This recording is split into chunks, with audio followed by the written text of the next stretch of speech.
Hello नमस्कार, स्वागत है आप सभी का हमारे इस वीडियो में। हम बात करेंगे आज कुछ बाल मनोविज्ञान के प्रश्नों के बारे में जो कि किसी न किसी एग्ज़ाम में पूछे गए हैं और आने वाले टेट के एग्ज़ाम में पूछे जाने की पूरी संभावना रखते हैं। तो चलिए आज का हम टेस्ट शुरू करते हैं। सबसे पहला हमारा प्रश्न है, निम्नलिखित में से कौन सा एक संवेग है? तो इसके ऑप्शन है स्मृति, डर, ध्यान और उत्तेजना। तो इसका जो ऑप्शन का सही ऑप्शन है डर। डर हमारा एक संवेग होता है। अगला प्रश्न है, कक्षा में बच्चों को प्रेरित किया जा सकता है। आपके ऑप्शन है यदि वह अच्छी तरह से वर्दी पहने स्कूल में आते हैं, वह कक्षा में अनुशासन बनाए रखते हैं, वह सभी उपस्थिति में नियमित हैं, वह शिक्षक से स्पष्टीकरण प्राप्त करने हेतु प्रश्न पूछते हैं। तो इस दूसरे प्रश्न का जो उत्तर सही है वह शिक्षक से स्पष्टीकरण प्राप्त करने हेतु प्रश्न पूछते हैं। यानी जब बच्चा क्लास में सक्रिय रहेगा और प्रेरित रहेगा तभी वह अपने शिक्षक से प्रश्न को पूछ पाएगा। इस प्रकार से तो दूसरे प्रश्न का जो उत्तर सही है डी वाला, वह शिक्षक से स्पष्टीकरण प्राप्त करने के लिए प्रश्न पूछते हैं। तीसरा जो प्रश्न है, निम्नलिखित में से कौन सा बच्चों में अधिगम में सुधार लाने के लिए सबसे अधिक उपयुक्त है? आपके ऑप्शन है नियमित मूल्यांकन परीक्षा आयोजित की जानी चाहिए, शिक्षक को विभिन्न उदाहरणों और चित्रों का उपयोग करके विषय की व्याख्या करनी चाहिए, कक्षा में सभी प्रकार की शिक्षा सामग्री होनी चाहिए, और अंत में लास्ट ऑप्शन है आपका शिक्षक को वास्तविक जीवन स्थितियों पर बच्चों को एक दूसरे से बातचीत करने के लिए मदद करनी चाहिए। तो इसका जो ऑप्शन आपका है शिक्षक को वास्तविक जीवन स्थितियों पर बच्चों को एक दूसरे से बात करने के लिए मदद करनी चाहिए। यानी प्रश्न नंबर 3 का जो सही ऑप्शन है ऑप्शन नंबर डी। अगले प्रश्न की ओर हम बढ़ते हैं। तो अनुशासन अधिगम वातावरण में एक महत्वपूर्ण भूमिका निभाता है। यह किस तरह की मदद करता है? आपके ऑप्शन है बच्चों को अपने शिक्षा को विनियमित और मॉनिटर करने के लिए, चुप्पी साधे रखने के लिए, शिक्षक को निर्देश देने में, बच्चों को उनके पाठ याद करने में।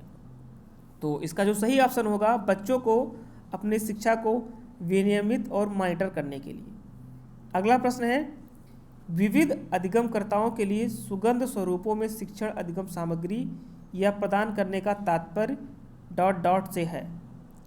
इसके जो ऑप्शन है शिक्षण के सार्वभौमिक मानववादी दृष्टिकोण, ऑप्शन बी अधिगम की सार्वभौमिक संरचना, ऑप्शन नंबर सी सार्वभौमिक समावेशी शिक्षा के नैतिक विचार, ऑप्शन नंबर डी शिक्षण व्यवस्था की एकता सार्वभौमिकता।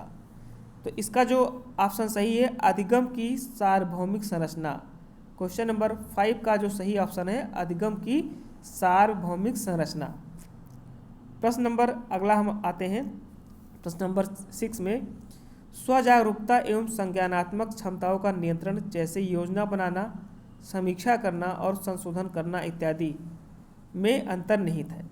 तो इस प्रश्न का जो सही उत्तर है, इस प्रश्न का जो सही उत्तर हमारा होगा संज्ञान, समायोजन, केंद्रीकरण और संज्ञान बोध। इसमें आपका जो सही ऑप्शन होगा संज्ञान बोध। संज्ञान बोध स्वजागरूकता और संज्ञानात्मक क्षमताओं का नियंत्रण जैसे योजना बनाना, समीक्षा करना और संशोधन करना के लिए संज्ञान बोध में अंतर्निहित है।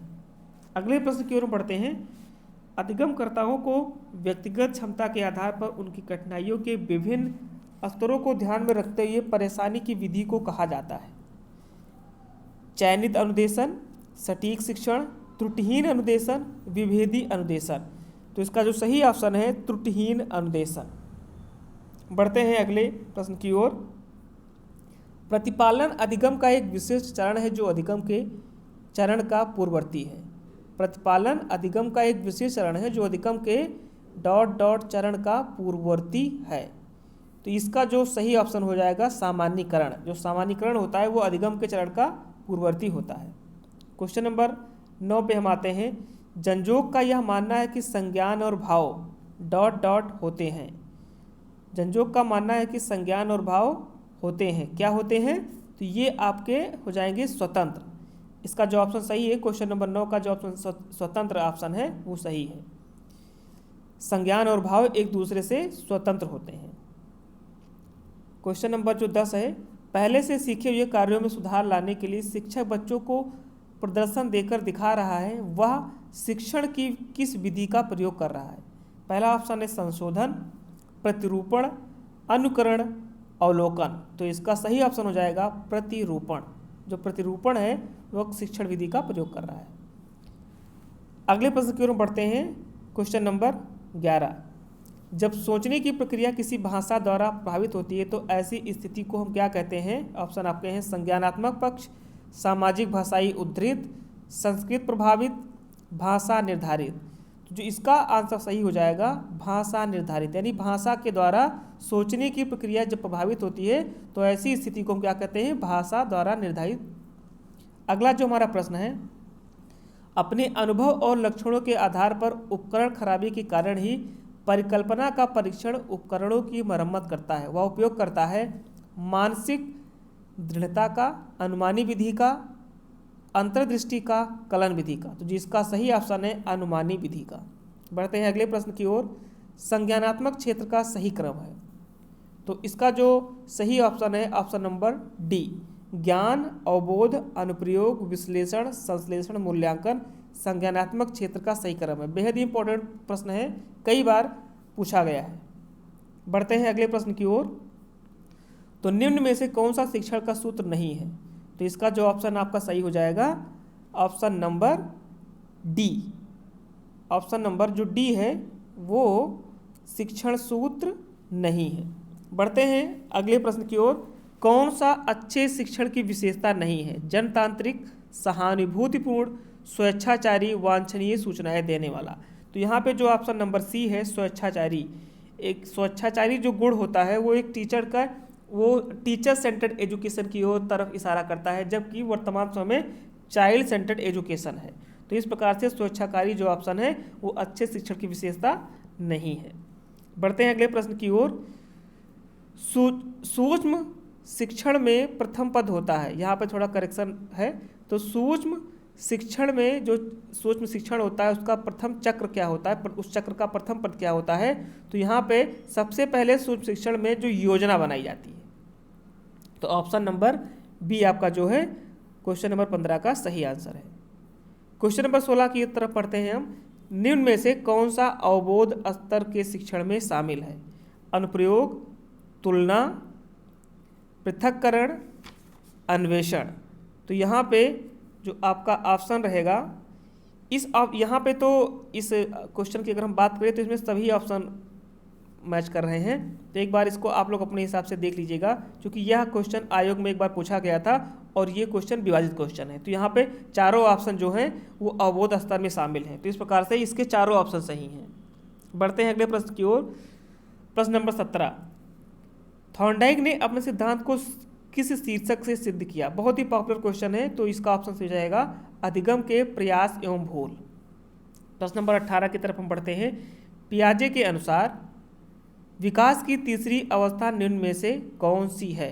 तो आपके ऑप्शन है पूर्व संक्रियात्मक अवस्था, मूर्त संक्रियात्मक अवस्था, औपचारिक संक्रियात्मक अवस्था और संवेदात्मक अवस्था। तो यहाँ पे जो आपका सही ऑप्शन है मूर्त संक्रियात्मक अवस्था, पियाजे के अनुसार जो संज्ञानात्मक विकास की तीसरी अवस्था है। बढ़ते हैं अगले प्रश्न की ओर। तो निम्न में से अधिगम में योगदान देने वाले मनोवैज्ञानिक कारकों में कौन सा शामिल नहीं है। प्रेरणा, रुचि, अधिगम की इच्छा, विषय वस्तु का स्वरूप। तो इसका सही ऑप्शन हो जाएगा ऑप्शन नंबर डी। विषय वस्तु का जो स्वरूप है वो अधिगम में योगदान देने वाले मनोवैज्ञानिक कारकों में शामिल नहीं है। प्रेरणा, रुचि, अधिगम की इच्छा, ये सारे ऑप्शन मनोवैज्ञानिक कारकों में आते हैं। बढ़ते हैं अगले प्रश्न की ओर। पश्च अन्वेषण तथा साधन साक्ष्य विश्लेषण निम्न में से किसके उदाहरण हैं। एल्गोरिदम, मानसिक वृत्ति, स्वतः शोध, प्रकार्यात्मक स्थिरता। तो इसका जो सही ऑप्शन आपका है स्वतः शोध। स्वतः शोध जो है पश्च अन्वेषण तथा साधन साक्ष्य विश्लेषण के उदाहरण है। बढ़ते हैं अगले प्रश्न की ओर। सीखने के वक्र अभ्यास द्वारा सीखने की मात्रा, गति और प्रगति की सीमा को ग्राफ पर प्रदर्शित करते हैं। यह किसके द्वारा बताया गया था। तो यह स्किनर के द्वारा बताया गया था। प्रश्न नंबर 22 में आते हैं। थॉर्नडाइक के अधिगम के प्राथमिक नियमों में शामिल नहीं है। अभ्यास का नियम, प्रभाव का नियम, साहचर्यात्मक स्थानांतरण का नियम, तत्परता का नियम। तो यहाँ पे ऑप्शन नंबर जो सी है, साहचर्यात्मक स्थानांतरण का नियम थॉर्नडाइक के द्वितीयक नियमों में शामिल है, प्राथमिक नियमों में शामिल नहीं है। बढ़ते हैं अगले प्रश्न की ओर। तो क्रिया प्रसूत अनुबंधन का दूसरा नाम क्या है? क्रिया प्रसूत अनुबंधन का दूसरा नाम क्या है? ऑप्शन आपके हैं नैमित्तिक अनुबंधन, प्राचीन अनुबंधन, समीपस्थ अनुबंधन, चिन्ह अनुबंधन। तो इसका जो सही ऑप्शन हो जाएगा नैमित्तिक अनुबंधन, क्रिया प्रसूत अनुबंधन का दूसरा नाम है। बढ़ते हैं अगले प्रश्न की ओर। तो कौन सा अधिगम की विशेषता नहीं है? अधिगम व्यवहार में अपेक्षाकृत अस्थायी परिवर्तन है, अधिगम प्रणाली की अभिवृद्धि है, अधिगम का अवलोकन प्रत्यक्ष रूप से किया जा सकता है, अधिगम एक लक्ष्योन्मुख प्रक्रिया है। तो इसका जो ऑप्शन नंबर सी है वह सही है, क्योंकि अधिगम का हम प्रत्यक्ष रूप से अवलोकन नहीं कर सकते हैं। प्रश्न नंबर 25 पे आते हैं। कोहलर यह सिद्ध करना चाहता था कि स्वायत्त कि जो सीखना होता है स्वायत्त यादृच्छिक प्रक्रिया है, संज्ञानात्मक स्वकार्य है, एक ऐसी स्थिति है जिसे व्यक्ति पशु से श्रेष्ठ है, और डी ऑप्शन है परिस्थिति के विभिन्न अंगों का प्रत्यक्षीकरण है। तो यहाँ पे जो आपका सही ऑप्शन है संज्ञानात्मक स्वकार्य। कोहलर यह सिद्ध करना चाहता था कि सीखना संज्ञानात्मक स्वकार्य है। बढ़ते हैं अगले प्रश्न की ओर। जो संबंध स्किनर का चूहों से एवं थॉर्नडाइक का बिल्लियों से था, वही संबंध कोहलर का कुत्तों से, मुर्गियों से, बंदरों से, वनमानुषों से। तो कोहलर ने वनमानुषों पे प्रयोग किया था। अधिगम का पठार क्या है? अधिगम में अवरुद्ध वर्धन, अधिगम में दोष, अधिगम की समाप्ति, अधिगम में अवरोध। तो इसका जो सही ऑप्शन है अधिगम में अवरुद्ध वर्धन। क्वेश्चन नंबर 28 पे आते हैं। द बिहेवियर ऑफ ऑर्गेनिजम्स नामक पुस्तक के लेखक कौन है? तो इस पुस्तक के लेखक हैं स्किनर। स्किनर के द्वारा यह पुस्तक लिखी गई है। प्रश्न नंबर 29 पे आते हैं। समस्या समाधान में लक्ष्य प्रवणता संप्रत्यय को किसने स्थापित किया था? तो इसका जो सही ऑप्शन है ब्रिक। ब्रिक ने समस्या समाधान में लक्ष्य प्रवणता संप्रत्यय को स्थापित किया था। लास्ट और अंतिम क्वेश्चन है। कौन सा शिक्षण अधिगम स्तर का नहीं है? अवबोध, परावर्ती स्तर, स्मृति स्तर, दूरवर्ती स्तर। तो इसका जो सही ऑप्शन है दूरवर्ती स्तर। तो इस प्रकार से हमने 30 प्रश्नों को देखा और इसको सॉल्व किया। एक बार खुद से अपने आप से सॉल्व करने की कोशिश करिए, अपने आप को चेक करिए कितना आपको प्रश्न आता है। तो मिलते हैं अगले टेस्ट में अगले टॉपिक के साथ। तब तक के लिए नमस्कार, जय हिंद,